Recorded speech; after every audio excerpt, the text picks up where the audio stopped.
नमस्कार साथियों, स्वागत है आप सभी लोग का टेक्स्ट बुक यूट्यूब चैनल पर। स्वागत है आपका इस सेशन में जहां पर आज हम लोग बात करेंगे आरआरबी ग्रुप डी की, जिसको दोस्तों लेकर बहुत सारे बच्चे जो है दोस्तों ये कह भी रहे थे कि सर जो है अगली नोटिफिकेशन कब आएगी दो जो है आरआरबी ग्रुप डी की।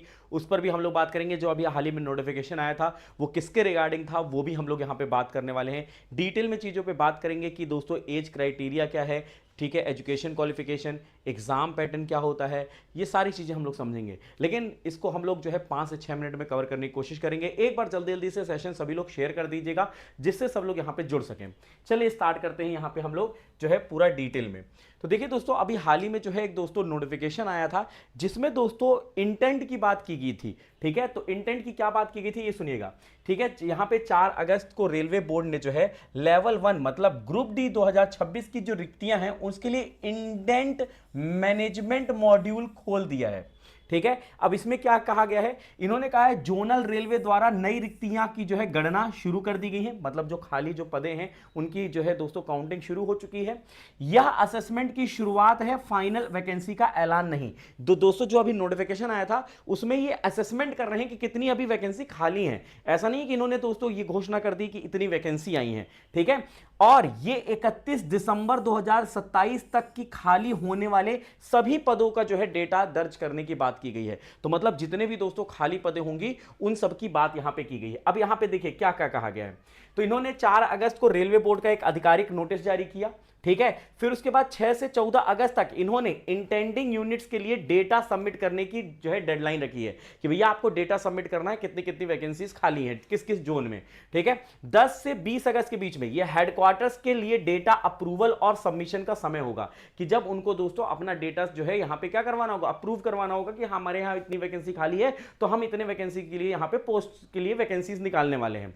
तो यहां पे अप्रूवल मिलते ही 31 दिसंबर 2027 के लिए अगर इस तारीख तक की सभी जो संभावित रिक्तियां हैं वो यहां पे क्या की जाएंगी, उनकी गणना पूरी की जाएगी। ठीक है, ये ध्यान रखिएगा। इसका मतलब है जो अगला रेलवे ग्रुप डी का नोटिफिकेशन होगा वो आप लोग को जो है दोस्तों आगे चल के दोस्तों अक्टूबर नवंबर के समय में देखने को मिलेगा। ठीक है, इसके अलावा दोस्तों इसमें कौन कौन सी वैकेंसीज आएंगी, तो देखिए आरआरबी ग्रुप डी में कई वर्क होते हैं, जैसे असिस्टेंट एसएनटी होता है, वर्कशॉप होता है, ब्रिज का होता है, कैरेज एंड वैगन का होता है, लोको शेड में होता है, लोको शेड ऑपरेशंस में होता है, P way, TLNC, track machine, TRD, pointsman, track maintainers और बहुत सारी ऐसी वैकेंसीज इसके अंतर्गत आएंगी। ठीक है, अब देखिए हम लोग यहां पे बात करते हैं आरआरबी ग्रुप डी की। तो आरआरबी ग्रुप डी में शैक्षणिक योग्यता कितनी चाहिए होती है, तो 10वीं पास। अगर आप 10वीं पास हैं तो आप जो है इसका फॉर्म भर पाएंगे। ठीक है, और एज क्राइटेरिया जो है उसमें अगर आप यूआर के हैं, जनरल के हैं, सामान्य वर्ग के हैं तो आपकी आयु 18 से 33 के बीच में होनी चाहिए। ओबीसी वर्ग के हैं तो 3 साल की इसमें आप लोग को रिलैक्सेशन मिलती, छूट मिलती है, तो 18 से 36 ओबीसी। और एससी एसटी के लिए अगर हम बात करें तो 5 वर्ष का यहां पे जो है रिलैक्सेशन मिलता है, तो 18 से 38 वर्ष के जो है दोस्तों यहां पे इसको भर सकते हैं फॉर्म। ठीक है, इसके अलावा इसमें सिलेक्शन प्रोसेस क्या होता है, तो देखिए सिलेक्शन प्रोसेस इसमें जो है सबसे पहले होती है सीबीटी। सीबीटी मतलब कंप्यूटर बेस्ड टेस्ट होता है जिसमें आप लोगों को एमसीक्यूज मतलब मल्टीपल चॉइस क्वेश्चंस दिए जाते हैं। ठीक है, तो सीबीटी जब आप क्वालिफाई करते हो तो सेकंड जो फेज आता है वो आता है आपका फिजिकल टेस्ट, जिसमें शारीरिक दक्षता देखी जाती है, जिसमें दोस्तों आप लोग को जो है दौड़ कराई जाती है और वजन लेकर आपको दौड़ना पड़ता है, इसमें वजन उठाकर दौड़ना पड़ता है। ठीक है, इसके बाद जो तीसरा स्टेज होता है वो होता है, तीसरा स्टेज आपका आ जाएगा डॉक्यूमेंट वेरिफिकेशन। आपको अपने सारे डॉक्यूमेंट को जो है वेरीफाई करवाने होंगे। ठीक है, अगर आप ये दोनों जो है दोस्तों पार कर जाओगे। और लास्ट में होता है मेडिकल टेस्ट, और जब मेडिकल टेस्ट हो जाता है तो आपका जो है दोस्तों फाइनल सिलेक्शन यहां पर हो जाता है। ये ध्यान रखिएगा। ठीक है, ये ध्यान रखिएगा। तो आपको सबसे पहले ये क्लियर करना पड़ेगा तभी आप इस पे आ पाओगे, और ये क्लियर करोगे तभी आप इस पे जा पाओगे।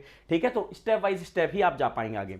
अब सीबीटी में जो है दोस्तों क्या पैटर्न होता है, तो सीबीटी में अगर हम बात करें साइंस जो है वो आपके 25 क्वेश्चन पूछी जाती है, साइंस 25 क्वेश्चन आप लोग की यहां पे आती है।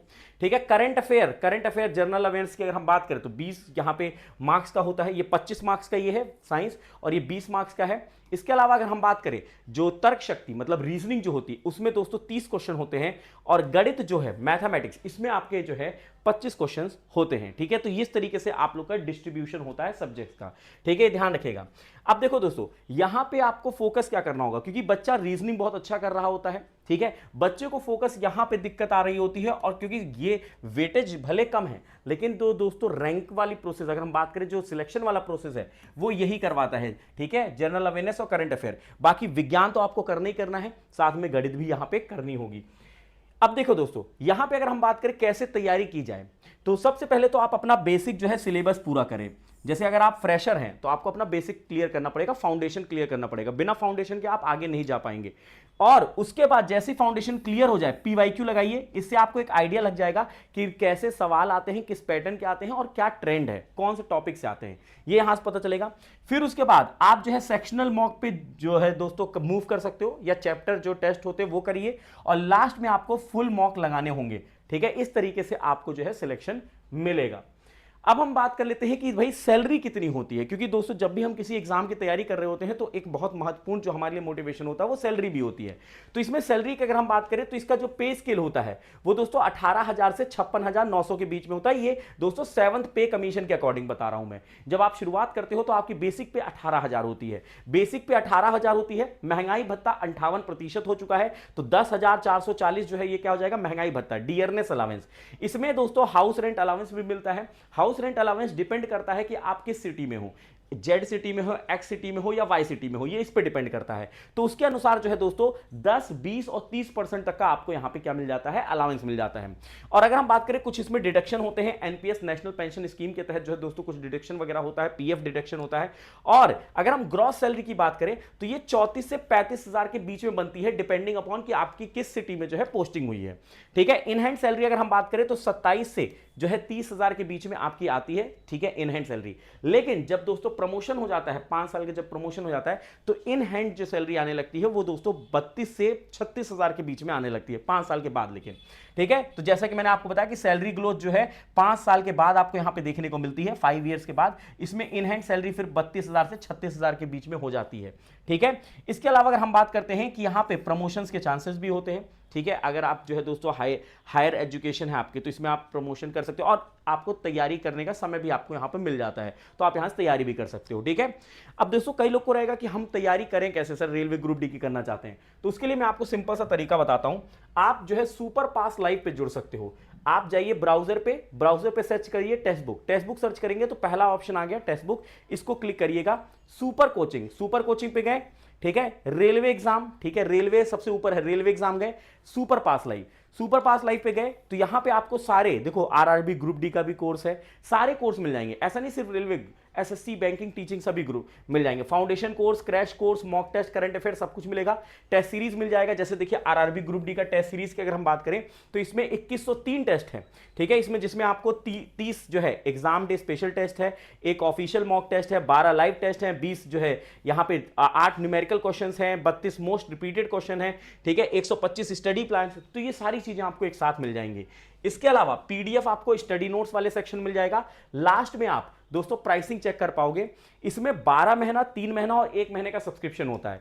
आप कूपन कोड अप्लाई करके गौरव एम GAURAVM अप्लाई करके डिस्काउंट ले पाएंगे। ठीक है, यहां से आप डिस्काउंट ले सकते हैं, और ये आपके ऊपर डिपेंड करता है कि आप 12 मंथ का, 3 मंथ का या 1 मंथ का सब्सक्रिप्शन लेना चाहते हैं। अगर आप आरआरबी ग्रुप डी के जो फ्यूचर में आने वाले हैं उसकी तैयारी कर रहे हो तो सबसे बेस्ट है 12 महीने का। इसमें आपको कंप्लीट चीजें आपको मिल जाती हैं एक बार में और आप तैयारी कर पाते हो। ठीक है, तो ये एक छोटा सा जो है दोस्तों सेशन था। आई होप ये आपके लिए यूजफुल रहा होगा।